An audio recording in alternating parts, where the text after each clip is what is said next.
ఇంత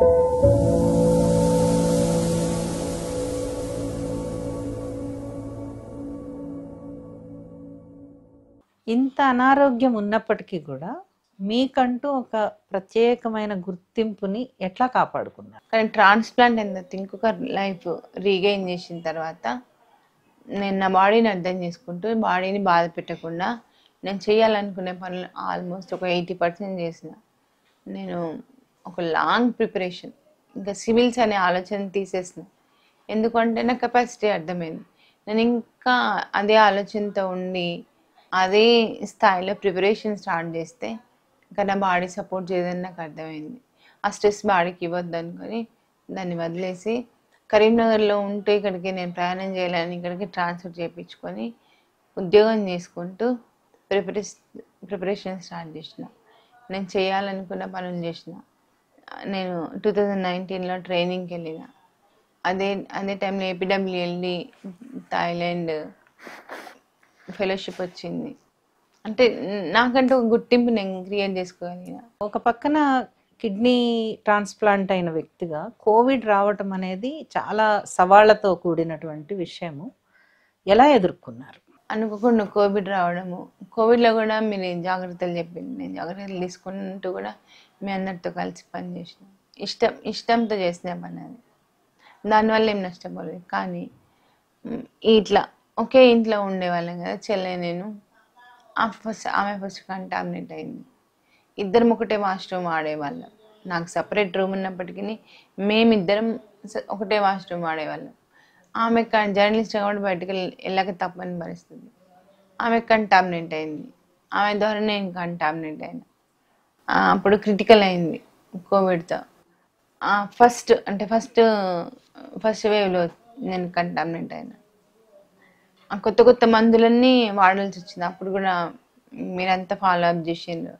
డాక్టర్ సపోర్ట్తోనే, అంటే నా కిడ్నీ డాక్టర్ సపోర్ట్తోనే ట్రీట్మెంట్ చేయించుకున్నా. అప్పటికి నాకు హెల్త్ అంటే నా హెల్త్ పట్ల నాకు ఒక అవగాహన ఉంది. ఏ మందులు వాడాలి, ఏ మందులు వాడద్దు నాకు అని. అందుకోసమే నా డాక్టర్ చెప్పిన మందులు మాత్రమే వాడిన. అక్కడ కిమ్స్లో ఉన్నప్పటికీ మోషన్ సరే ఫాలో అప్ చేసింది ప్రతిదీ డాక్టర్. సో ఆయన వైపు నుంచి నాకు ఎప్పుడూ మంచి స్ట్రాంగ్ సపోర్ట్ ఉంది నా హెల్త్ విషయంలో. ఆ తర్వాత స్కూల్కి మళ్ళీ వెళ్తుంటే, అంటే స్కూల్స్ రీఓపెన్ అయిన తర్వాత కోవిడ్ వ్యాక్సిన్స్ వేయించుకోవాలని ఖచ్చితంగా ఒక సర్క్యులర్ వచ్చింది. అయితే అప్పుడు నేను ఏదైనా మ్యానిపులేట్ చేసి కోవిడ్ వ్యాక్సిన్ వేయించుకోకుండా సర్టిఫికేట్ ప్రొడ్యూస్ చేస్తే అయిపో. శాలరీ ఆపేయడం వల్ల నేను హడావుడిగా భయంతో వెళ్ళి వ్యాక్సిన్ వేయించుకున్నాను. అది కూడా డాక్టర్ సరే అమ్మాయి విజిలెన్స్ బస్సులో ఏమైతే వేయించుకో చూద్దామని అన్నారు. వేయించుకున్నా. అట్లా కొద్దిగా నా ఇమ్యూనిటీ బూస్ట్ అయింది. అదే టైంలో నేను ఎనిమిక్ అవ్వడం స్టార్ట్ చేసిన. పూర్తిగా ఎనిమిక్ అయ్యేదాకా చూసుకోలేదు నేను. ఇంకేమిటంటే కొంచెం నా ఫుడ్ హ్యాబిట్స్ మారుతూ వచ్చినాయి. అంటే మెయిన్గా నేను ఎప్పుడు రెగ్యులర్గా ట్రాన్స్ప్లాంట్ అయిన తర్వాత నుంచి బాయిల్డ్ ఎగ్స్ తినేదాన్ని. ఆ తర్వాత బాయిల్డ్ ఎగ్స్ మానేసిన. తర్వాత ఇక్కడ స్కూల్కి వచ్చిన తర్వాత అంతకుముందు చాలా స్ట్రిక్ట్గా పనిచేసేదాన్ని. ఎప్పుడైతే ఆరోగ్యం పాడై ఇక్కడికి వచ్చిందో నా ఆరోగ్య పరిమితి దృష్ట్యా నేను కొంచెం వెనుకబడ్డట్టు ఉండేదాన్ని ఉద్యోగంలో. అట్లా కాదు, నేను ప్రూవ్ చేసుకోవాలి. ఏమంటే రికమెండేషన్లో వచ్చింది, సరిగ్గా ఉద్యోగం చేయదు ఈమె అనే ఫీలింగ్లో ఉండేవాళ్ళు. సరిగ్గా ఉద్యోగం చేయదంటే ఎప్పుడు లీవ్స్ పడుతుంది. నా బ్యాడ్ టైం ఏంటో కానీ ఇక్కడికి రాగానే నేను ఒక బస్తీలో పనిచేయాల్సి వచ్చింది. ఆ పిల్లలు ఈ గార్బేజ్ కలెక్టర్స్ పిల్లలు ఎక్కువ. నేను ప్రైమరీ స్కూల్కి వచ్చిన పిల్లలతో దగ్గర కూర్చొని వాళ్ళని దగ్గర తీసుకొని చెప్తే తప్ప పిల్లలకు అర్థం కాదు. దట్ ఇంకా ఈ పిల్లలు కంప్లీట్గా ఎడ్యుకేషన్ బ్యాక్గ్రౌండ్ లేని పేరెంట్స్ నుంచి వచ్చిన వాళ్ళు.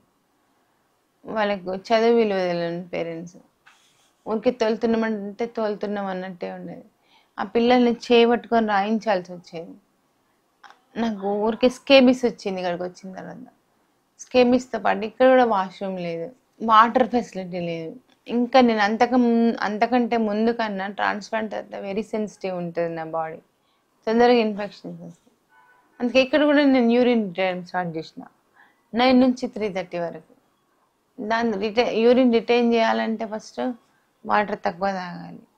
ఈ వాటర్ తక్కువ తాగడము, ఈ పిల్లలతో నాకు ఇన్ఫెక్షన్స్ రావడం, కోవిడ్ తర్వాత ఇంకా సెన్సిటివ్ అయ్యి ఇంకా ఈ చిన్న చిన్న ఇన్ఫెక్షన్స్ తోటి నాకు ఎనిమిక్ అవ్వడము, హెల్త్ ఇంకా వీకెన్ అవ్వడము, తర్వాత ప్రోటీన్ లాస్ అవ్వడం యూరిన్లో, ఇట్లా అయ్యి ఆటో ఇమ్యూన్ అయింది.